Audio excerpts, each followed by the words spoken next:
Justine Henin n'arrive pas pour l'instant à trouver la solution.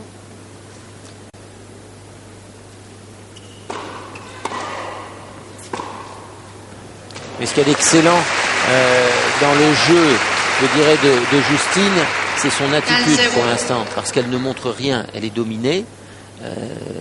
C'est une partie difficile pour elle, c'est une partie ce type de partie qu'elle doit gagner, on l'a dit tout à l'heure, pour avancer encore plus au classement. Elle est dominée, mais elle ne montre rien, elle se bat. C'est une preuve supplémentaire de sa qualité mentale, de matcheuse, de bagarreuse.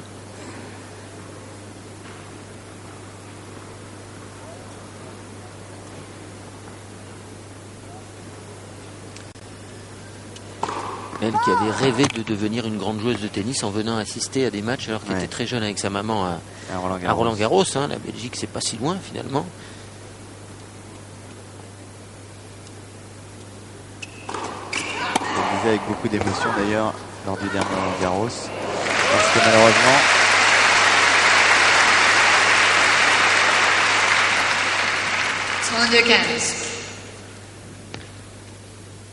c'est étonnant encore ce... On n'a pas le droit à l'erreur, on n'a pas le droit de jouer un coup moyen. On a fait beaucoup le parallèle au début de leur carrière. L'un était en fin de carrière et elle en était au début entre Jimmy Connors et Monica. Mais c'était le même engagement. Mais elle ne se démonte pas finalement, Justine Henin. Elle joue bien. Sous les yeux de Pierre Barthès.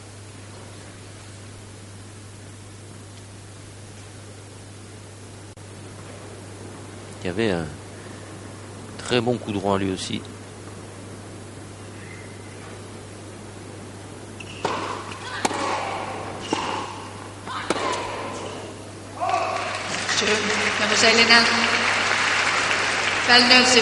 Voilà, c'est un scénario qu'on a connu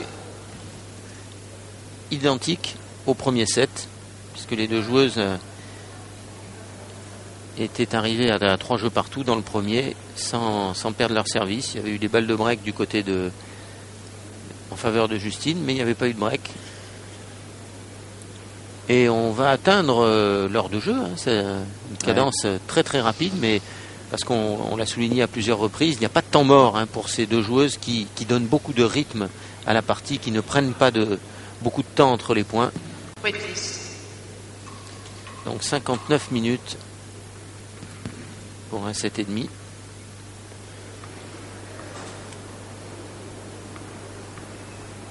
Et les balles. Premier service.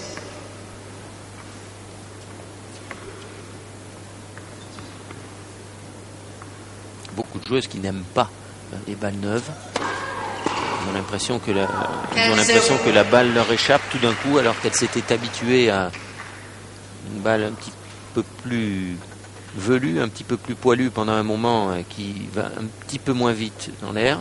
Vous voyez que Monica choisit, elle, la balle avec laquelle elle vient de jouer.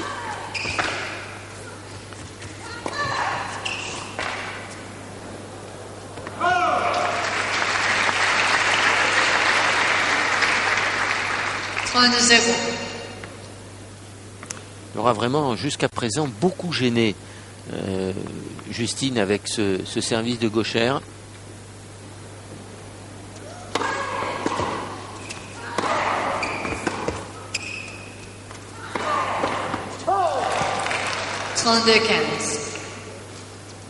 C'est une viseuse de ligne. Hein.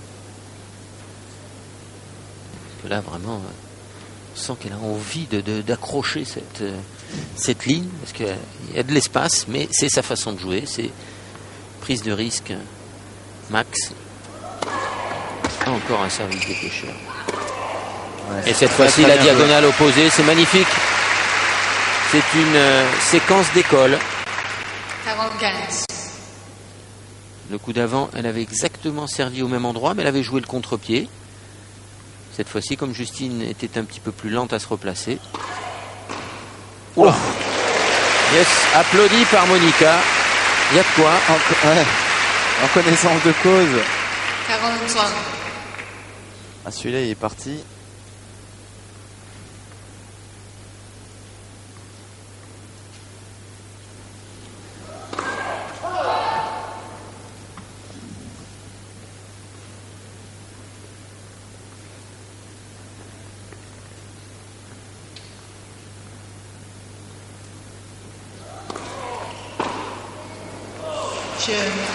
Mademoiselle Zales.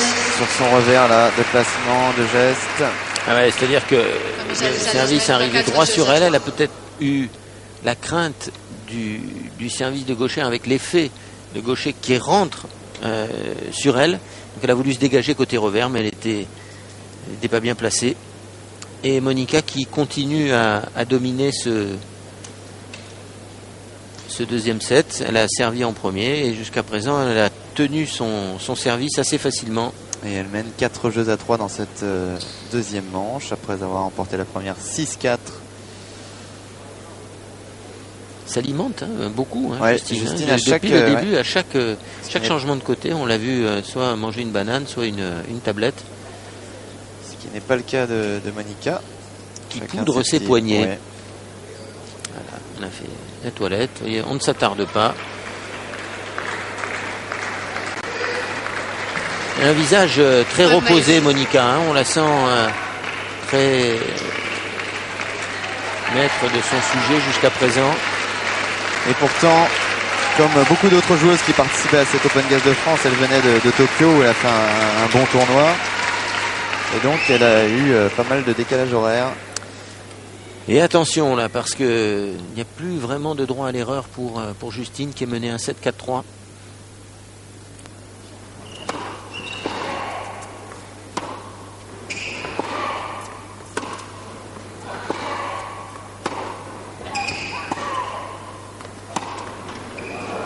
Et on en parlait tout à l'heure, mais peut-être un petit peu le match très long d'hier contre Nathalie Dechy, qui a laissé quelques traces, parce que dans ses reprises d'appui, dans des échanges qui sont assez longs, on voit que Justine, par moments, craque un petit peu physiquement. Un peu émoussée sans doute, oui.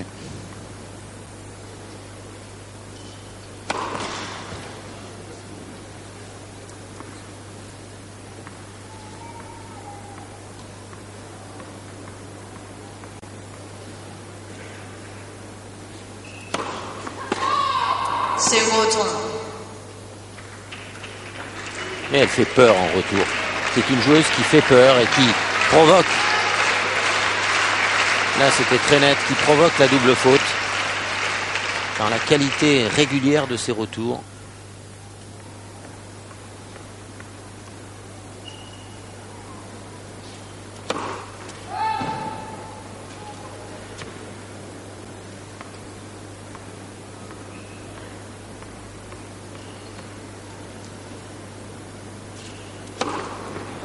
Ouh là là là. Et ça tombe très très mal. 3 balles de break pour Monica Seles qui se détacherait alors si elle en convertit une à 5 jeux à 3 avec son service à suivre. Justine Hénin est en grand danger.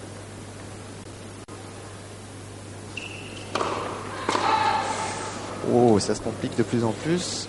On va voir évidemment Monica Seles rentrer maintenant dans le cours. Voilà. Un bon pas dans le cours. Déjà 2 doubles fautes consécutives, une première balle de service ratée. Attention. Elle a pris des risques.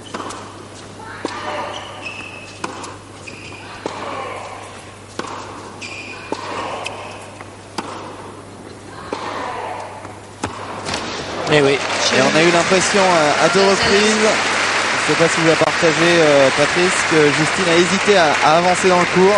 Elle peut rester bloquée sur sa ligne de fond de cours. Et Monica Seles fait le break. Elle domine l'échange, elle est plus en confiance. Et elle est dans la position idéale pour conclure. Elle mène 5-3 avec son service à suivre. Elle sert donc pour une place en demi-finale de ce 10e Open Gas de France pour y rencontrer Jelena Dokic.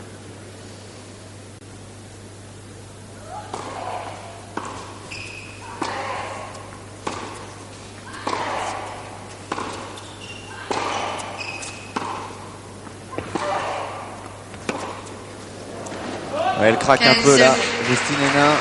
Et tout le temps sur son coup droit. Hein. Tu as remarqué que là, depuis 4 jeux, toutes les fautes directes qu'elle a commises ont été commises de ce côté-là.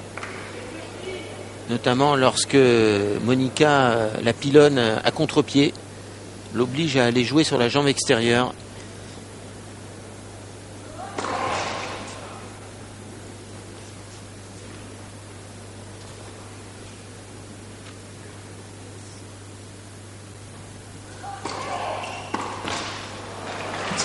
Encore une.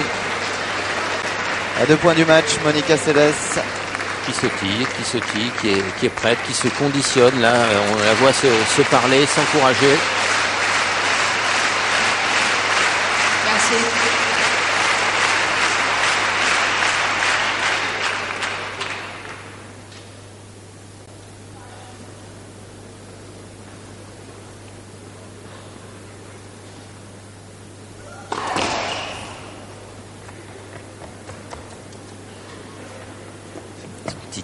De regarder son cordage et replacer ses cordes.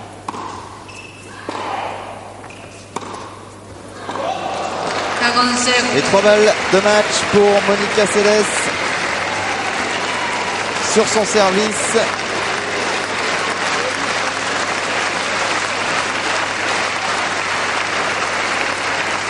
Merci.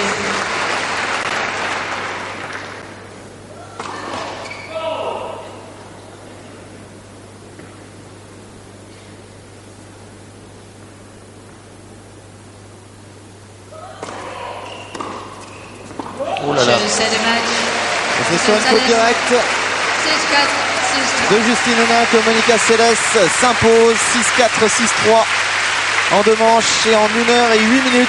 Qualifiée donc pour la demi-finale où elle rencontrera Jelena Dokic, la Yougoslave. Il va y avoir une histoire dans ce match. Hein. Ouais. Monica Seles, ancienne ex-Yougoslave. Et Monica qui s'est imposée finalement très facilement parce qu'elle a nettement mieux joué que Justine lors des fins de set. On pensait que ça serait plus difficile au début. Je pense que c'est ce que va lui demander Virginie.